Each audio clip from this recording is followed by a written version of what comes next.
Kia ora koutou and diftar for the Cornish speakers among you.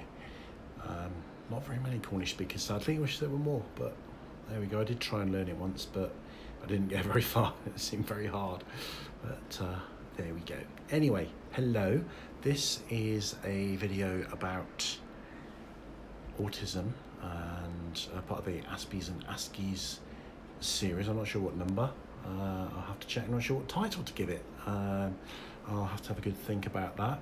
But essentially this is a video about how not to be perceived as creepy. So why am I covering this? Because people with autism often are perceived as creepy. And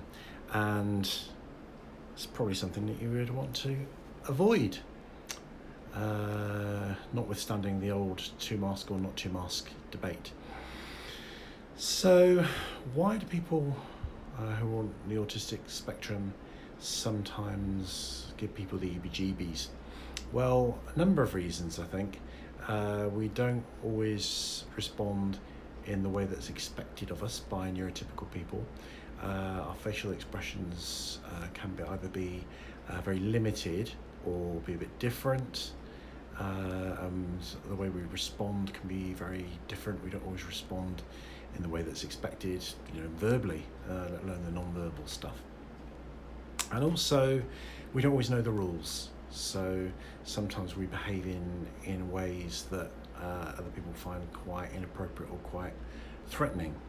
And that's often around breaching boundaries, I should say, not barriers. Well, sometimes barriers. And obviously particularly around where we're attracted to people, or when we want to pursue a relationship with someone. We don't always do it in, I won't say the right way, but in the way that people would expect us to. So it doesn't mean we should give up and be single and lonely for the rest of our lives.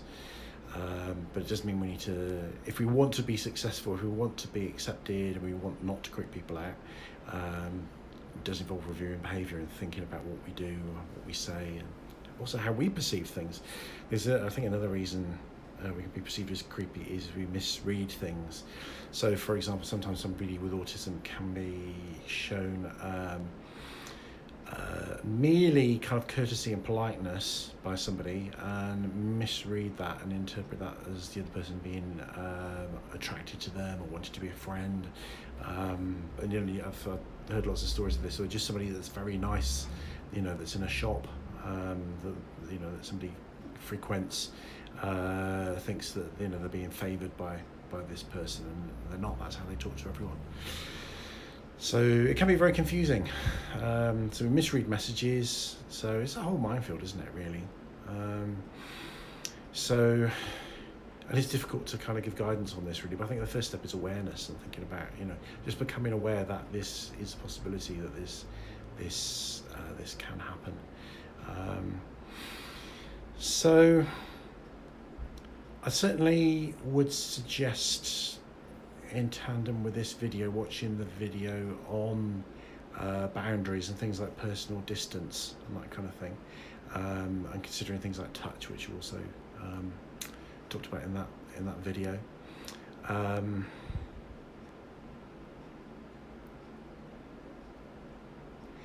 I have supported people who very much been in this position. Is people have often reacted to them aggressively. Because they think they're some kind of sex pest, but they're not. It's all to do with the social issues of communication, and that kind of thing. So I'm not bursting, as you can probably tell, with tips and tricks on this one, really. I think awareness is the key.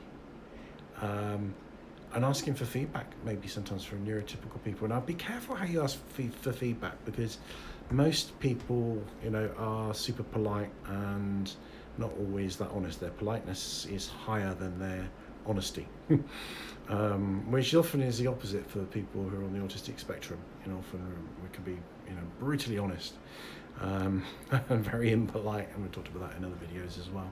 But talk to, I'll give you an example.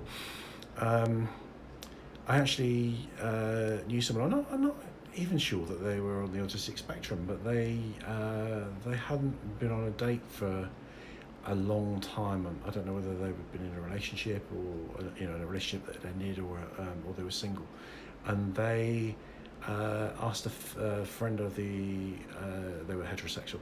They asked a female friend if she would go on a mock date with them and give feedback. Now, if you ask somebody in that kind of way to give feedback, they're more likely to give you helpful feedback. If you say something like, "Oh, do I come across as a bit weird, or do I come across as a bit awkward, or do I come across as a bit creepy?" They're going to say, no. Especially if they're British or Kiwi.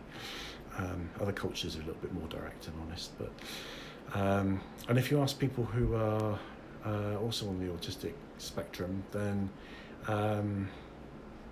you probably would get more honest feedback, but they might lack some of the awareness that somebody that's neurotypical might have. So that's one thing. The other thing as well, just on the subject of creepiness, generally, when we have a creepy feeling around someone, I'm talking about everyone here, I'm very broad stroke generalizing here.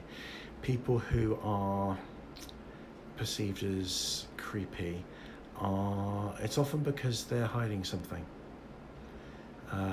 So it's often because, and often that can be for two reasons. Somebody's hiding something. It can be because they are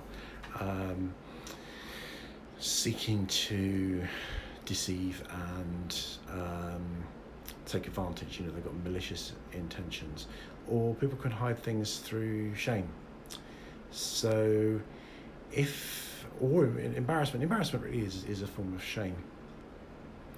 So, and also this relates a lot to how we feel about sex, and that can be very confused. So if we're interested in sex with somebody, and we approach them, and we conceal that, and we come along with a false agenda, if you like. Do you want to see my stamp collection? You can come across as creepy in those circumstances. Now, that's not to say that coming across as ultra direct that you want sex with somebody cannot also be equally creepy, but for different ways, because it might sound like you're threatening, that you've got no barriers, and that you're going to be quite sexually aggressive. That's the impression that can give off. But I guess there's a happy point somewhere in the middle. So people who are very good at attracting partners or having hookups and that kind of thing, often are very confident, and they're not, they don't feel ashamed, they don't feel bad about the fact they're approaching somebody because they find them sexually attractive. So there's an openness and a congruence and a confidence that comes across, and they're likely to be the people that are going to be very successful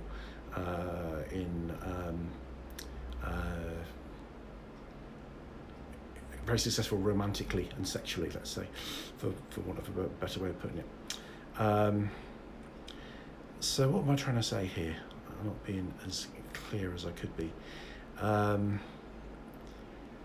If you are approaching somebody because you have a sexual or romantic interest in them, there's a very fine balance to strike between being too overt and being too covert. And what it is a very subtle thing. It's obviously neurotypical people can generally, all these things are generalizations, read body language far better than autistic people. And if we are uncomfortable, if we are ashamed, if we are concealing something and we feel not so good about it, we'll come across as really awkward, and they will see that a mile off. and they will perceive that as being very creepy. It's kind of interesting because this is a good thing about starting to get old. Not that I'm old, but I've been around half a century now and seen quite a lot of changes, and particularly around things like how gay people are perceived in society. Because when I grew up, it really was very taboo. Like, for example, nobody in my we call it comprehensive school, but high school, secondary school, senior school, never met a single person in that whole school that would openly and outwardly identify as gay. If you think of the statistics, how many people in that school would have been gay, just goes to show how covert things were at the time. And this is also before the internet, so it's harder to meet people. So, and it wasn't that long before when it was actually illegal to be certainly male homosexuality. So gay people had to maintain some secrecy, not necessarily all of the time, but some of the time, and it actually worsened their problems, I think, because around about that time gay people, how can I put this in a way that's not going to hugely offend everybody? I can remember having a perception of gay people as looking and behaving a little bit. They appeared, the gay people that I met, and this is in the early days, and before, because as my life went on, it just seemed like more and more people were openly gay and comfortably gay, and but in the earlier parts of my life, very few people were openly gay, and lots of people would conceal it. But occasionally, I'd become aware that somebody was gay, or I'd have the suspicion that somebody was gay. But one of the things that would maybe alert my suspicion was they looked a bit sneaky. They looked a bit, like they were concealing something. They looked, and it brought, and I think that was the case, and it was, obviously they had to be sneaky, but when somebody's concealing something, it does give across that impression, and I think that was actually contributing to the whole of the homophobia that was, well, it's still around now, but was much bigger back then. And I think the same thing would apply to drug users. If drugs were legal and readily available at an affordable rate, then people wouldn't have to. So drug users often commit. What's the word? Oh, my brain's gone. It's that time of the afternoon. They commit crimes in order to fund their drug use. So. And their drug use is illegal, so they have to in order to maintain that lifestyle, they have to, unless they find some other way, become quite devious. It's not that they're devious people, it's not that devious people become drug users or drug addicts. It's the drug addicts become devious people. So, and again, there were at one point I remember. Culturally, drug addicts were considered the lowest of the low. They were really given a really low pecking order in society and stuff. And it was because, I think, a lot of it was because they looked a bit sneaky. So just something to make you aware of. If you want to have sex, you're just sexually attracted to somebody, but you kind of feel uncomfortable with that on some level. You think, oh, that's really bad. I shouldn't be approaching that person with a view to sex. That will most likely show and terrify the person that you're approaching, and make them very, very wary of you. But I don't really, like I said, I don't really have an easy answer for you there on that one, because avoid extremes, really. But the best thing really is to avoid that sense of shame. It's okay to be interested in somebody sexually. It's about how you approach that, and obviously things need to be respectful and consensual and non-threatening. So I feel like I haven't really been of much help apart from maybe suggesting an area where you could explore and shine a light on yourself to see if any of these things apply. But it is very much an issue that people with autism experience.